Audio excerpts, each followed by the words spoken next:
കടന്നപ്പള്ളി പടിഞ്ഞാറേക്കര ശ്രീ അയ്യപ്പ ഭജന മന്ദിരം അയ്യപ്പൻ വിളക്ക് മഹോത്സവം ആരംഭിച്ചു. ഡിസംബർ 13, 14, 15 തീയതികളിലായാണ് കണ്ണൂർ ജില്ലയിൽ അപൂർവമായി മാത്രം സംഘടിപ്പിക്കുന്ന അയ്യപ്പൻ വിളക്ക് മഹോത്സവം നടക്കുന്നത്. 100ഓളം വാഴകൾ ഉപയോഗിച്ച് നിർമ്മിക്കുന്ന താൽക്കാലിക അയ്യപ്പ ക്ഷേത്ര നിർമ്മിതിക്കായി ഒരു നാട് തന്നെ ഒരുങ്ങിക്കഴിഞ്ഞു. സ്വാമി ശരണം അയ്യപ്പ.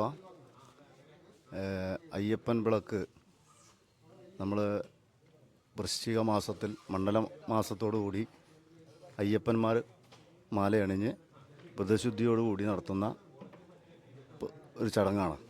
പ്രതീകാത്മകമായിട്ട് അയ്യപ്പൻ്റെ അമ്പലം, അതുപോലെ തന്നെ മാളികപ്പുറത്തമ്മ ദേവിയുടെ അമ്പലം, വാവൂർസ്വാമിയുടെ അമ്പലം, അതൊക്കെ നമ്മൾ വാഴപ്പോളയിൽ പണി തീർത്ത് അതിൽ ഭഗവാനെ കുടിവെച്ച് ആരാധിച്ച് നടത്തുന്ന ചടങ്ങാണ് അയ്യപ്പൻ വിളക്ക്.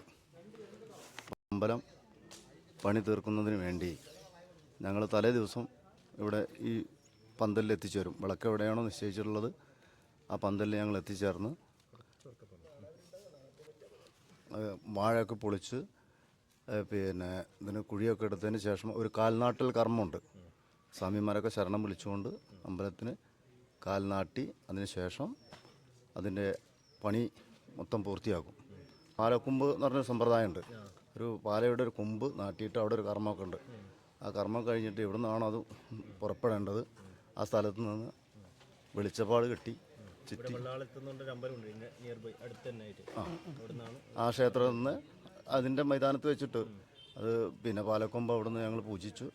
ഇവിടെ വെളിച്ചപ്പാട് കെട്ടി ചുറ്റി ചണ്ടമേളത്തോടു കൂടി നൃത്തമൊക്കെ വെച്ച് ചൂട് വെച്ച് അത് വെളിച്ചപ്പാട് ഈ പന്തലിലേക്ക് കൊണ്ടുവന്ന് ഇവിടെ 3 പ്രാവശ്യം താലത്തോടു കൂടി കൊണ്ടുവന്ന് ഇവിടെ 3 പ്രാവശ്യം പ്രദക്ഷിണമൊക്കെ ചെയ്ത് ഇവിടെ അവസാനിപ്പിക്കും. അത് അവസാനിപ്പിക്കുമ്പോൾ ആ കോമരം കെട്ടിയ ആ ഒരു വെളിച്ചപ്പാട് കെട്ടിയതിൻ്റെ അതിലൊരാൾ അതിന് ഉത്തരത്തെ നൽകും. ഇവിടെ ഉണ്ടായ സംഭവത്തിനെ പറ്റിയിട്ട് ദർശനം കിട്ടിയിട്ട് അതിൻ്റെ ഉത്തരത്തെ നൽകും. അങ്ങനെ ഒരു ചടങ്ങ് പാലക്കൊമ്പ് അവസാനിക്കും. അതിന് ശേഷം പ്രധാന ചടങ്ങാണ് പാലക്കൊമ്പ് എഴുന്നള്ളത്ത്.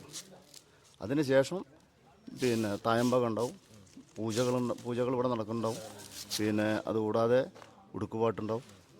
അതിന് ശേഷം ഒരു പാതിരയ്ക്ക് ഒരു താലം ഉണ്ടാവും. പാതിരത്താലം എന്ന് പറഞ്ഞിട്ടൊരു താലം, അത് കുറച്ച് തൊട്ടടുത്ത് തന്നെ ആയിരിക്കും. എല്ലായിടത്തും അങ്ങനെ ചെയ്യൽ. അപ്പോൾ അവിടുന്ന് ഒരു പാതിരത്താലം കെട്ടിച്ചിട്ട് ഇവിടെ കൊണ്ടുവന്ന് അത് അവസാനിപ്പിച്ചോടുകൂടെ തന്നെ കണലാട്ടം ഉണ്ടാവും. കണലാട്ടമുണ്ട്. തിരുവിഴിച്ചിൽ കഴിഞ്ഞ് കണലാട്ടം. കണ്ണൂർ ജില്ലയിലെ പിലാത്രയ്ക്ക് അടുത്തായിട്ടുള്ള കടന്നപ്പള്ളി ഗ്രാമപഞ്ചായത്തിലെ പടിഞ്ഞാറക്കര അയ്യപ്പ ഭജന മന്ദിരത്തിലാണ് അയ്യപ്പൻ വിളക്ക് മഹോത്സവം നടക്കുന്നത്. ഡിസംബർ 13, 14, 15 തീയതികളിലായിട്ട് പ്രിയപ്പെട്ട പ്രേക്ഷകരെ, അയ്യപ്പ ഭക്തരെ ക്ഷണിക്കുകയാണ്.